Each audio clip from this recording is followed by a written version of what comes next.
Hi, and welcome to From First Kiss to Wedded Bliss. I'm your host, Marcy Sullivan, and today joining me is Deanna Becket. She is a dynamic keynote speaker who helps audiences rise with courage, joy, and purpose. She's known for her relatable stories and contagious energy. Deanna blends inspiration with practical wisdom that people can immediately take back to their lives, workplaces, and communities. Drawing from her journey as an entrepreneur, leader, parent, and homeschool mom, she challenges audiences to build exceptional character, stretch higher, and keep forging ahead, especially when life gets hard.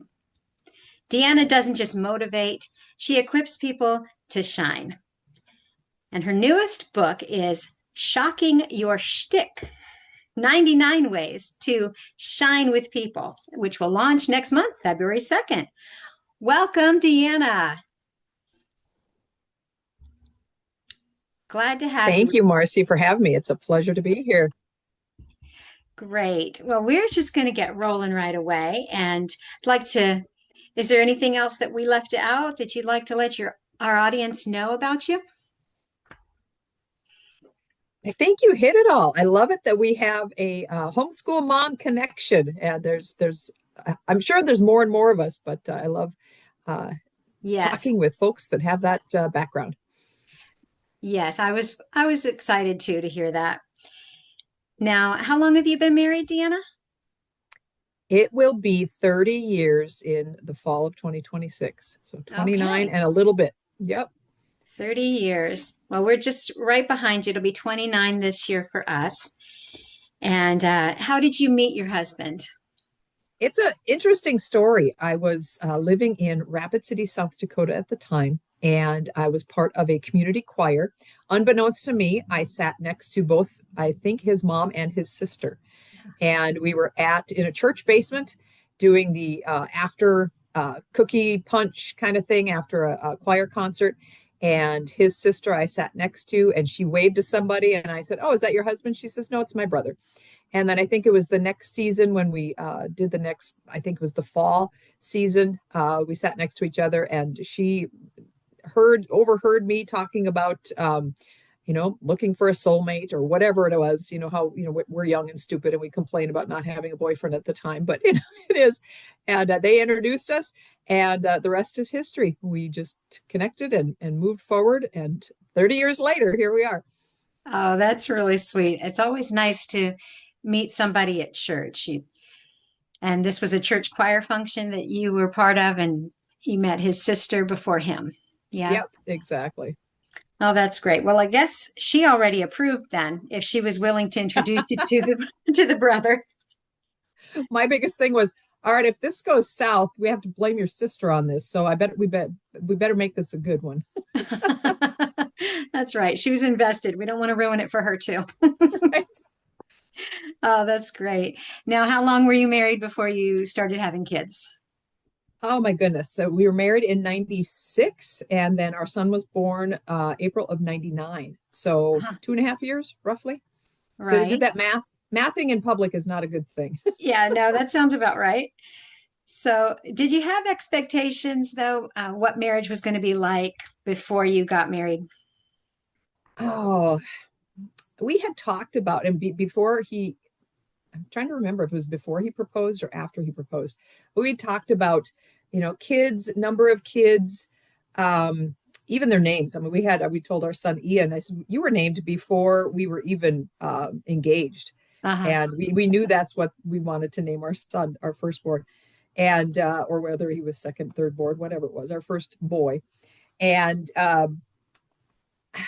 expectations, young and stupid. He's 8 years older than I am, so he had more maturity at that time. And I was still just kind of that do kind of go along and Mm. probably expecting, you know, not necessarily 50-50, but, make me happy, that Mm. kind of attitude. And thankfully, he had a forgiving spirit and, just helped me mature and grow up and come along in those areas. And I thought about this morning before we got on the call. Is I believe my husband has a different wife than who he married. Mm-hmm. Because I don't know if it's a woman thing or whatever, but we evolve, I hope, uh, in maturity, and come out of the yuck and the muck that might still be dragging with us, that luggage, that baggage that we carry, Mm-hmm. and we're able to free it. And I'm hoping it's a common thing in many marriages that are based in God. Mm-hmm. But I truly believe that I'm a different person than who he married. I would agree with you. Certainly, time and experience, you gain wisdom and hopefully, like you said, maturity. If you have that growth mindset that I can change, I can get better, those are really important things, I think, in anybody's life. But I heard you saying that at first you thought it's about him making you happy. I think that's a really common mistake with a lot of people getting married.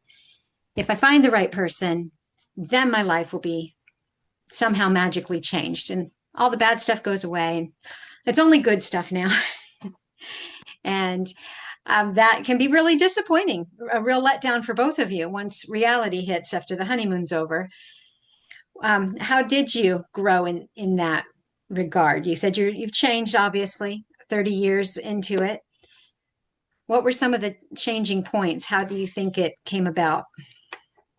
I think the first thing is I started to develop, my speaking skills. I started with Toastmasters, and that was a growth of getting out of the stumbling blocks with speaking, and thinking fast on your feet. Questions like this that I may not be prepared for, and I'm able to just, okay, this, you can pull a story, you can pull a memory and make it sound presentable, so we're not stumbling over our words. But from there, I was exposed to a network marketing business. So I was doing an at-home business, and part of their um, training was growing and personal growth, and getting the right mindset, and bringing that yuck and anger and immaturity up to par, so that I could serve my customers instead of it all being about me. And that just has been growing for the past 20, 30 years. And Mm-hmm. it's developed, and then of course got involved with Bible studies. And then, amazing how children Mm-hmm. change everything in our lives. I remember, I think it was before we were married, I asked God for patience, because I could feel that I didn't have patience. And God has a sense of humor. Mm-hmm. He gives me a husband, and we grow and develop and learn and get that up. And I still felt myself uh, uh, having impatience. So I said, God, give me patience. And he gave me children. As the children came along, and I only had two, I still felt impatience. I went, God, give me patience. So he called me to homeschool. Uh-huh.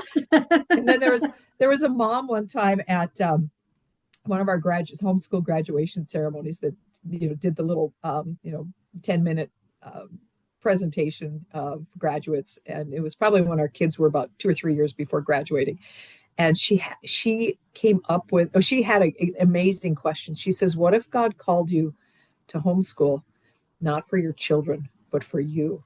And that really struck out to me because at that time, of course, the kids were in high school, and they were we'd already gone through that growth phase, but it just really hit home because, yeah, that Mm-hmm. was the start of a huge internal growth where I had to uh, die to self, Mm-hmm. really, for a lack of other Mm-hmm. term, to put a lot of other people and other things first. Oh, I can relate on so many levels there.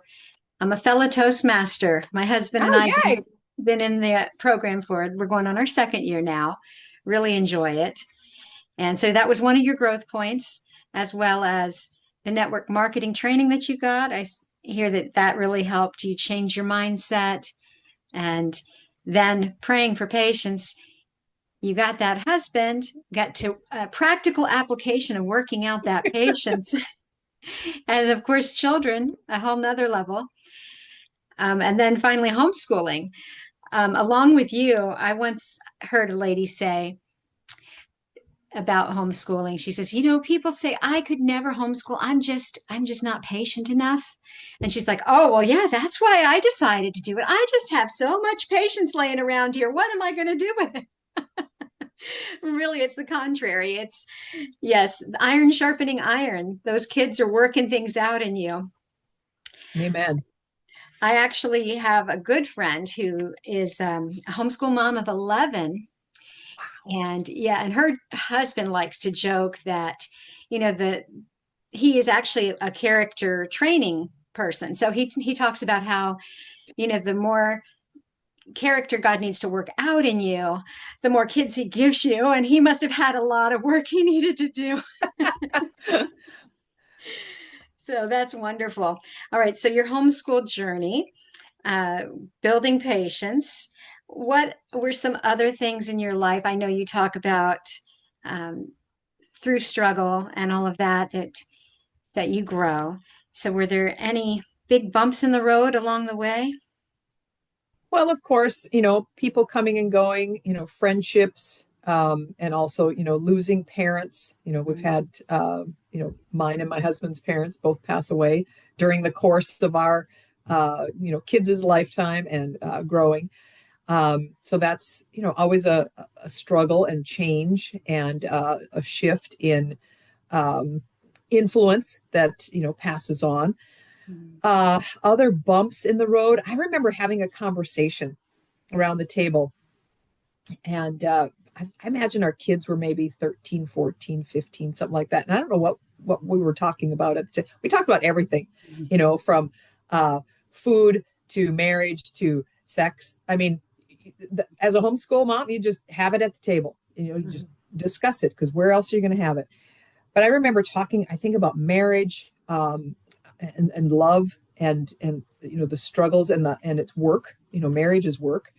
And I remember mentioning to my kids, I said, there were times along the way. Now I can't, nail out specific ones, but that impatience came up again, where there were times where, I was probably not the ideal person to deal with. I don't know if it was hormonal or whatever. There was, multiple times where, I was not not a good person to be around. And there were times where I got irritated with my husband. And we talked about this at the kitchen table. I said there were times where dad could have stepped away easily and said, I'm done. I've had enough of this. I'm, whatever. But we hashed it out and, communicated it out at that time, and vice versa. There were times where I could have just walked away and left. There were times, during uh, postpartum. Yeah, is that what it is? After Yes. having a baby, Hmm. postpartum. I haven't said those phrases in so many years because my kids are way older. But there were times where I was so able or um, tempted to walk out because I was just frustrated. I mean, a new mom, I don't know how to, take care of children. It's something that doesn't come naturally.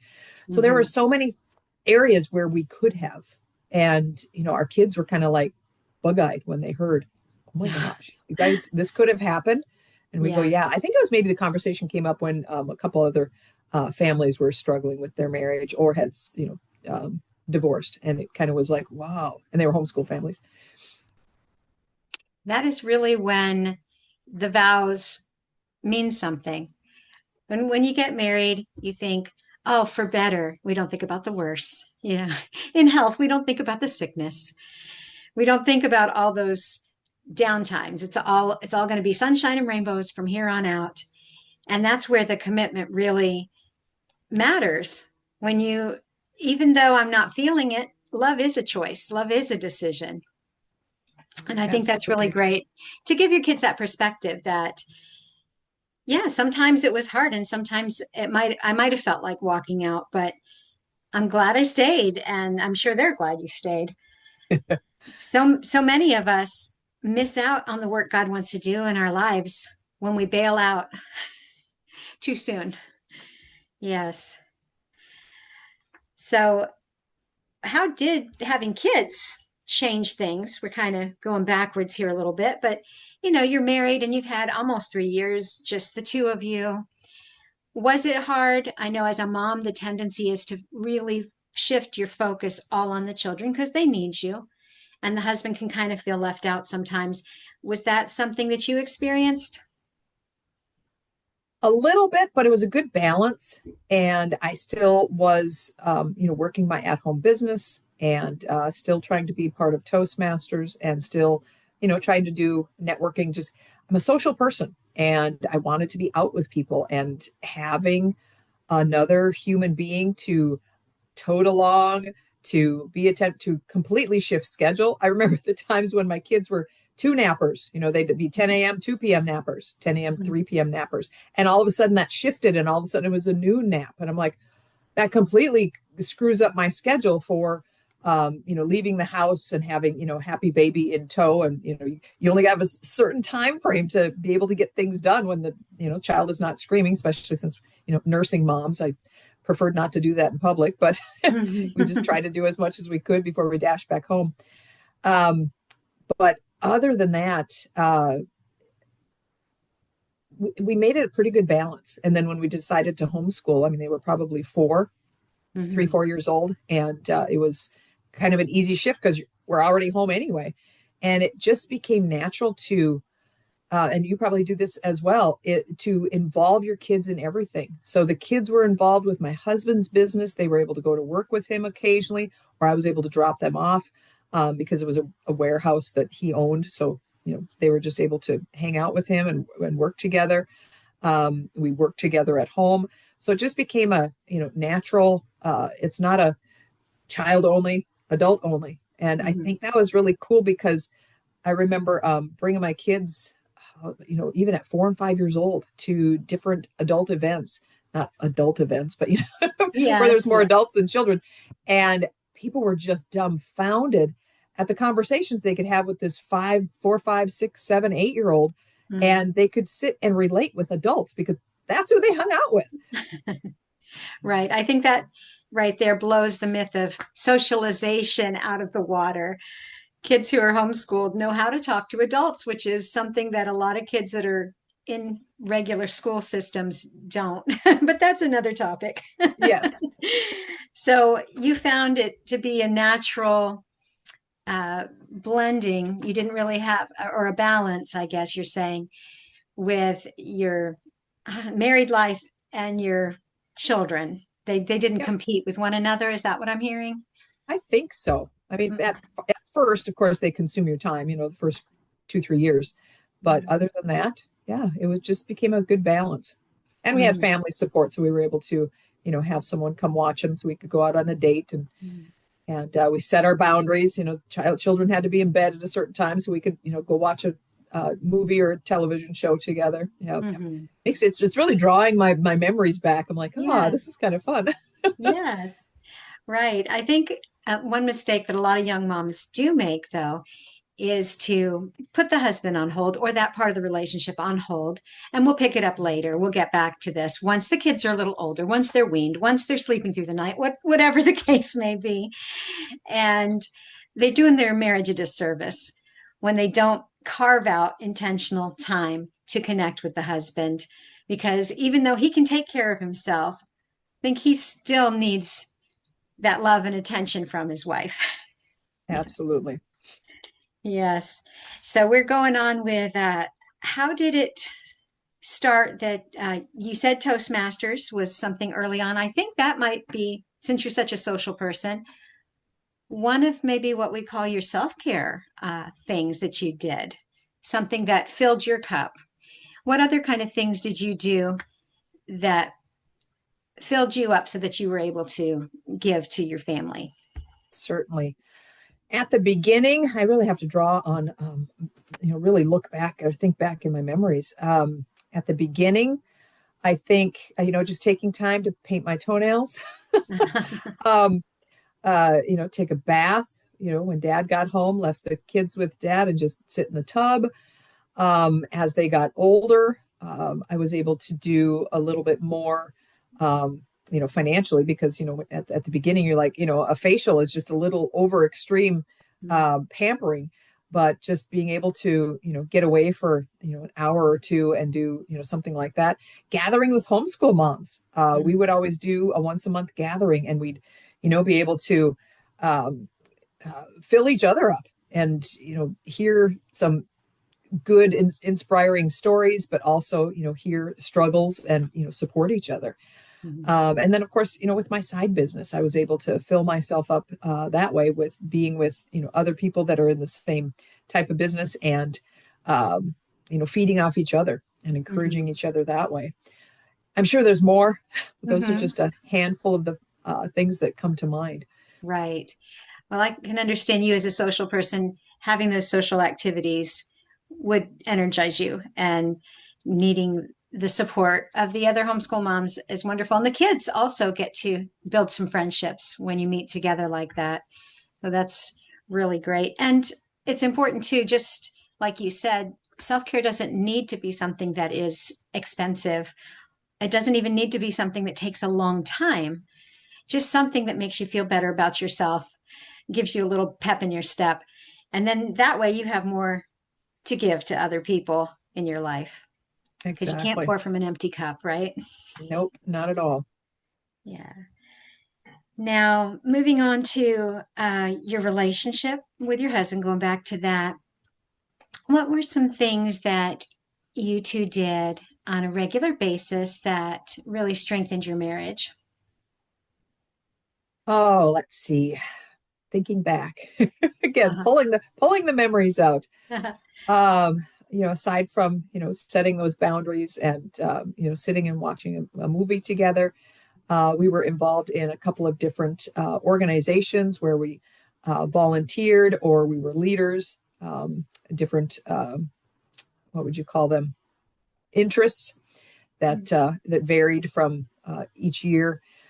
Uh, Another thing during the last, I would say, 8 years before we up and moved and our kids graduated, and where my husband's work was a little stressful, we'd get done with dinner or before he had dinner, and we had a large jacuzzi tub, and we would just sit in the tub and unwind and just hash out each other's day. And because we'd face each other, and it was just a good time to just be right there, Mm-hmm. face to face, and nothing else distracting. And then, of course, sitting in the bubbling water, it was just, completely relaxing. Yes. Oh, that sounds great. I think we all need a jacuzzi tub Yeah, I miss mine. to end the day. Now, in the different seasons, now you are, I'm assuming, empty nest, right? You said your kids are out. How did that change? Was that a difficult adjustment for you to be, with the empty house now? It was interesting because before the kids graduated, about 2 or 3 years before they graduated, we actually moved from the big house to a smaller house and closer to town. And thankfully, that was the time when 2020 hit, and the kids needed to be online with their courses. And it worked out better because in the bigger house, we were out in the woods and the internet was scarce. Mm. Um, but when we were getting ready to graduate, it was kind of like it's less on my shoulders, less on whatever. And it was, of course, guiding them in where they want to go, what they want to major in, where they want to move to, what, corporation they want to work with, whatever the case may be. So that was, a different shift. But the actual having the kids out of the house the first year, we actually went south for the winter with an RV and left them in the house because they were taking their college courses at the time. And they just had their own independence in our own house. And then when we went back, we got them ready to launch. They had both, finished their courses and were ready to go. And they moved out. And then we went south again and then went back and sold that house. So when they moved on, we moved on. So Mm. it was a weird thing. I joke about it, about how they moved out of the house and I'm an empty nester, but we figured we might as well sell the house that we, raised them in and Mm. move as well. Um, but there are times that after that year, because those first couple of years was like, oh, it was just a relief. But now I'm like, I really miss my kids. Uh-huh. And I get, every, I don't know, 3, 4 months, I'm messaging them going, can we come visit? You guys going to come visit? And it's really, and I told my son that I tapped his knee at Christmas and I said, this is how I feel.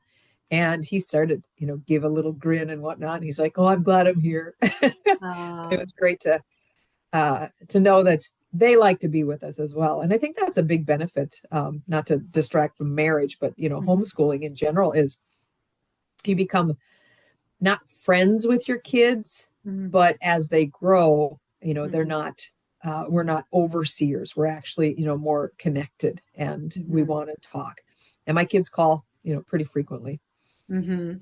I think one of my pastors talked about that as being the consultant stage. You change from being more, when they're little, you have to be more in control.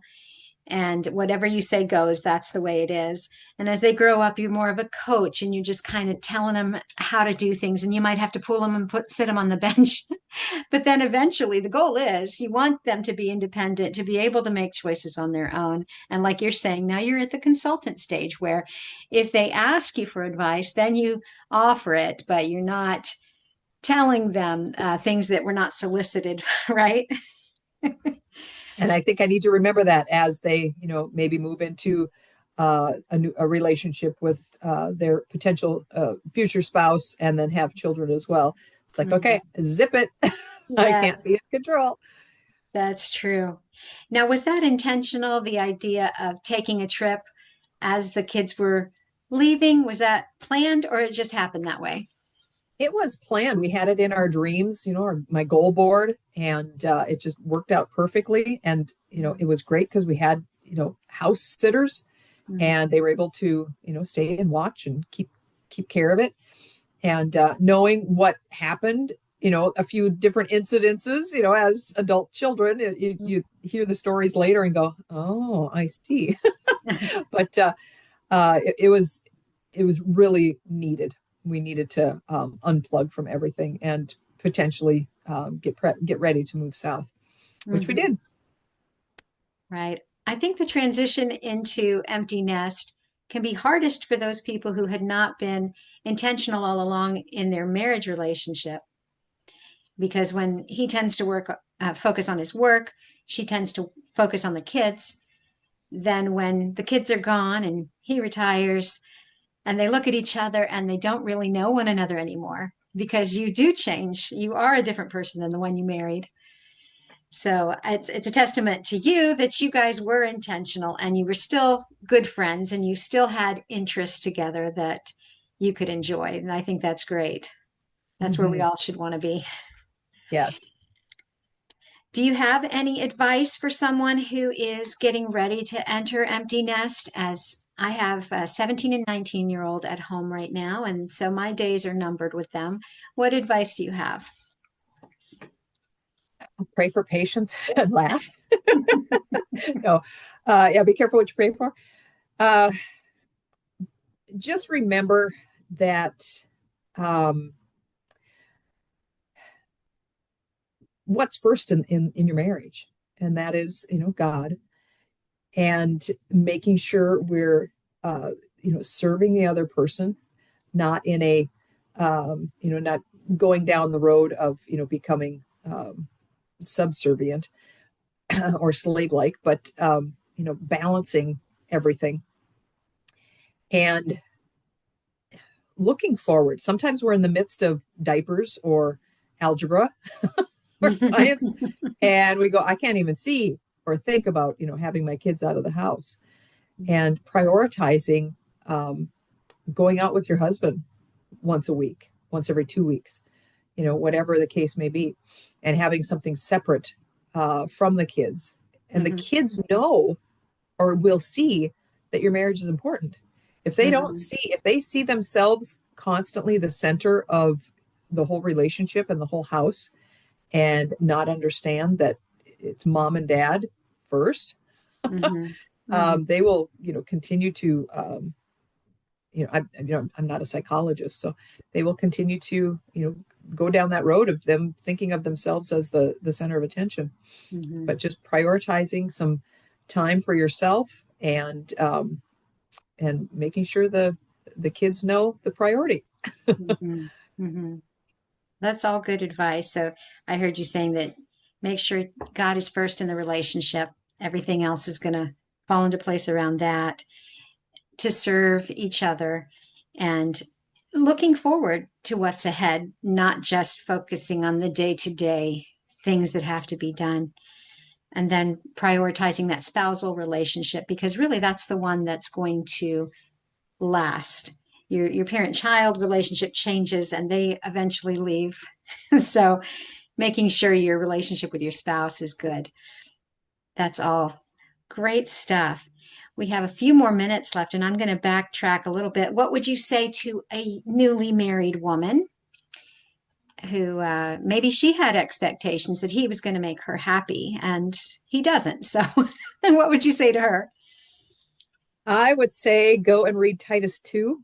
I remember wanting to lead a study in Titus 2 that talks about the older, um, mature, I hate saying older, but the mature mom, woman, basically coming along and guiding the younger woman. So if moms or if newly married women need a mentor, find one and really latch on to them. And if they, end up moving, separating, being apart, stay in touch. In today's day and age, Zoom is, not person to person. It's not, elbow to elbow, but it is face to face. And Mhm. it's easy to reconnect digitally. But getting a mentor, and then as you grow, you're going to be a mentor as well. Take the wisdom. Don't just fill up the cup and let it stay at that top level and keep it to yourself. Mm. Pour it over and Mhm. keep filling it with mentorship, and then pouring it over by being a mentor as well. I like that.